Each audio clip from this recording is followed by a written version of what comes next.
up, guys? This is Oscar and Roberto with Pickle here. We're pretty excited today. As you guys can see, we are at the Pickle Ranch here in Austin, Texas. I don't know if you guys can recognize the background here. And we're here with one of the founder, right? Yep. Of the Pickle Ranch here. So I'll let you introduce yourself. Great. Well, thank you. I'm Tim Klitch. I'm founder and Chief Fun Officer of the Austin Pickle Ranch. And everybody gets a laugh out of my title just because after 35 years in commercial banking where there was not a whole lot of fun to be had, it's a lot of fun to be in this business. Cool. No, you got a great facility, and we're excited to be here for the grand opening. So. Yeah, thanks. So how do you get into the pickle industry? Well, I've been a tennis player my whole life. I played Division I. I played one pro tournament and got an ATP point, so I can accurately say I was world ranked in tennis, but I was the last guy they ranked, so I was not a highly ranked tennis player. Did you play college tennis? Yeah, Miami of Ohio. Okay.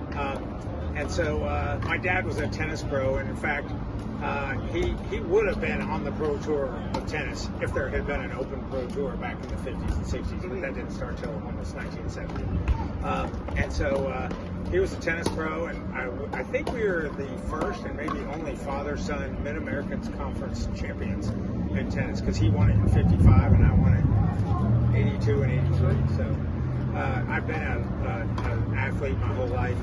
And so kind of, was getting tired and bored of tennis after a lot of years.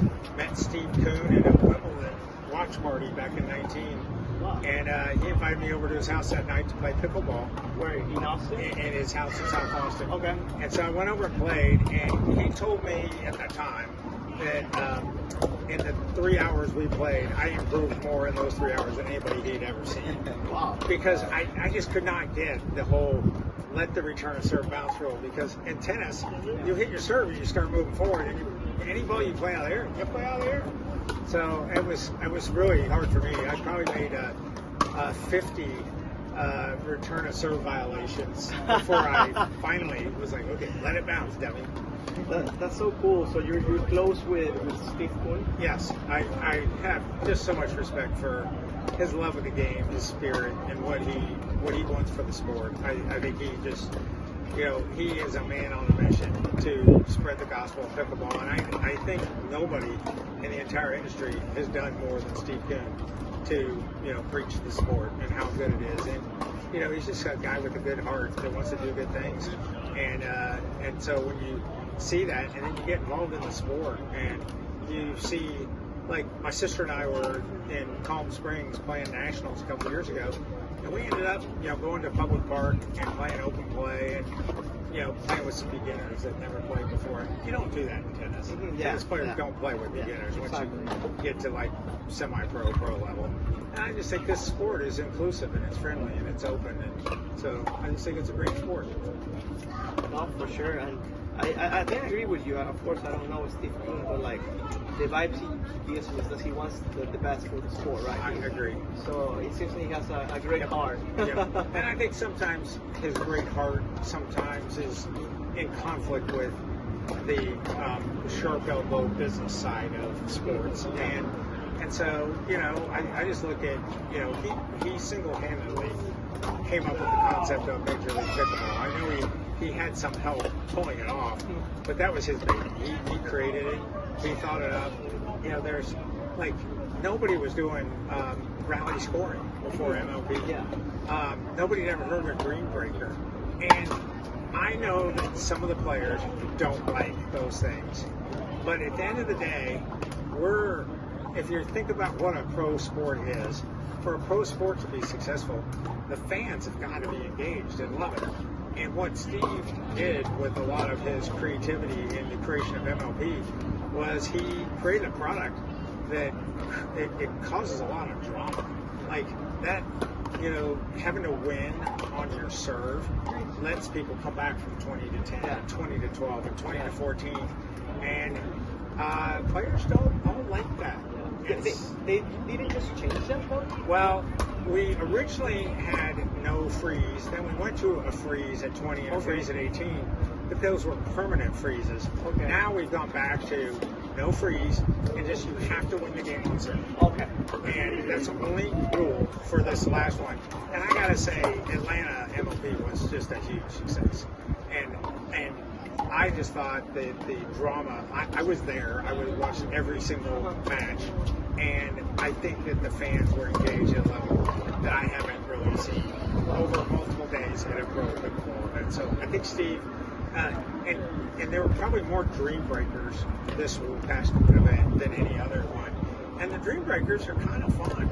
Like, you know, Ben Johns is clearly the best player out there, and he wins most of the tournaments, and he's hard to beat over a 2 out of 3 game final or a 2 out of 3 game match.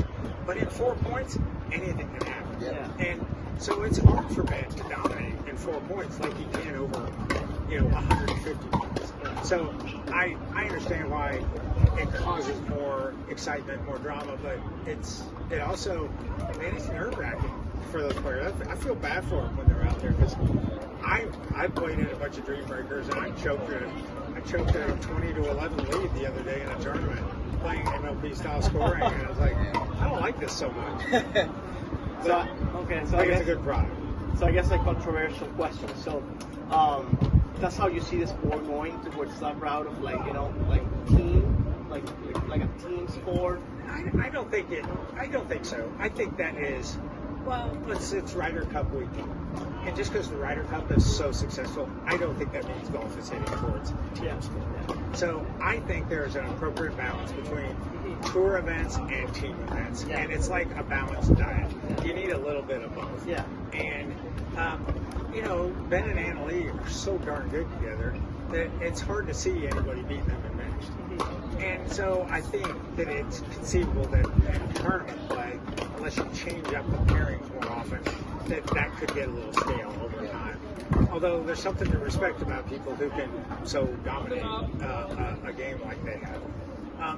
And so I think there'll be room for MLP and room for PPA and others to do different formats. Yeah, I agree with that. I like seeing both a little bit, a little bit of both. But as a guy who still plays tennis, I play very few tennis tournaments here because they're work. 4 days, like tennis tournaments, you play one match a day, 4 or 5 days, and they just take too long. Well, like tennis is so grueling on your body, you can't play more than one in a day. And so what but I do play USTA leagues. And so tennis leagues are the most fun part of amateur tennis. So I think MLP style play is really fun for amateurs because you're playing for a team. You got your buddies together. You're just going to be really widely accepted by the amateur public. I think it's more fun playing on a team than it is playing for yourself, I think. But I think people will do both. Okay. Are you or is the Pickle Ranch associated with the Texas Ranchers? Yes.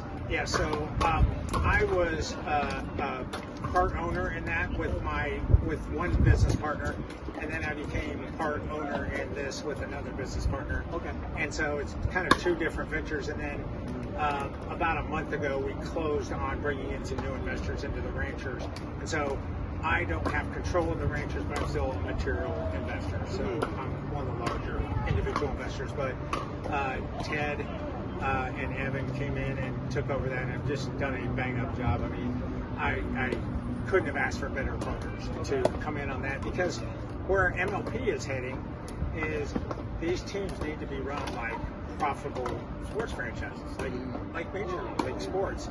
And they need to have sponsors, they need to activate, they need to build a fan base, they need to sell merch, they need to generate revenue because now that MLP went out and signed all these big contracts and merged with the PPA who signed all those big contracts, ultimately the teams are going to have to get to where they can self-fund their operations. That's the second time we've had a pickleball land on we're sitting under a pergola and that was a pickleball hitting the top of it. So I think we're moving towards a period where the owners are going to need, I don't know if you noticed, like the Columbus team has changed their name to the Columbus Sliders. Okay. Because White Castle has become the name sponsor of them, and AARP is a uniform sponsor of the DC Pickleball Club. Okay. So we're starting to see more. Those are reasonable big brand names. I mean, ARP's a huge brand name. So. Cool. No, yeah, excited to see all this. Excited to see all these like big companies, that's making the game grow. And I think the best part of what Steve was committed to back in the early part was he wanted an ecosystem where pros could make a living playing pickleball, and they can now. And so there are pros that are going to make more money over the next 3 years than they've ever made in sports in their life. And so good for them. If something good happened, like consequence of this tour wars, it was the pros now are making good money. Yeah. So it was good for the pros. That's so funny. I think that's small sitting out there. Yeah, hopefully, yeah. I think the wind is blowing this way. Yeah. You also mentioned that you have a pickleball court in your house, right? Yes. Which is apparently pretty popular here in Austin. Ben Jones play there, and some pros play there. So. Yeah. Well, I put it in about right before COVID, and then when they shut down everything, it was one of the few places people could play. I got to meet a lot of the pros early on in my cycle because I decided to go into the pickleball business in about June or mid 2020. And so once I started being introduced to the players, I realized, hey, there's a way to incorporate the players into a venue and make it to where your members like hanging out with the pros and seeing them play exhibitions. And so I think that our sport is it doesn't translate real well to the YouTube, the iPhone, iPad, TV sets. But in person, you really understand how good these guys are. Yeah. Like, I gotta admit, as a tennis guy, first watching it on TV, I was like, these guys aren't that good. And then I went out and played in a senior pro tournament and got schooled. I got humiliated, and it was bad. And I was like, okay, I totally misread how hard this sport was. But you almost have to learn that for yourself to appreciate it. So, now that I watch these folks play in person, I mean, like Emily Waters hits the heck out of that ball. I mean, every time she just drills it. And I've hit with Vivian David and a lot of the other pros, and they all like me enough that they hit me as many times as they can with the ball. And when you're doing a hands drill with Vivian David, and she's faster than you are, you take 6 or 8 shots. In fact, Zane Navertill's hit me in the darts so many times. I had to buy a cup just so I could do hands drills with him and not worry about losing my manhood. So thank you, Zane. You contributed to that. Yeah. Well, hopefully, go ahead, Wayne. Yeah, I mean, you mentioned 2020 was the main catalyst for you getting into the business. Do you feel, how much do you think kind of the state of the world with COVID, how much do you think that was, grew the sport? I'd say it was kind of like throwing gasoline on an already burning fire. So the flame was there, it was growing. I think it was going to do, it would have done 30 or 40 or 50% per year growth.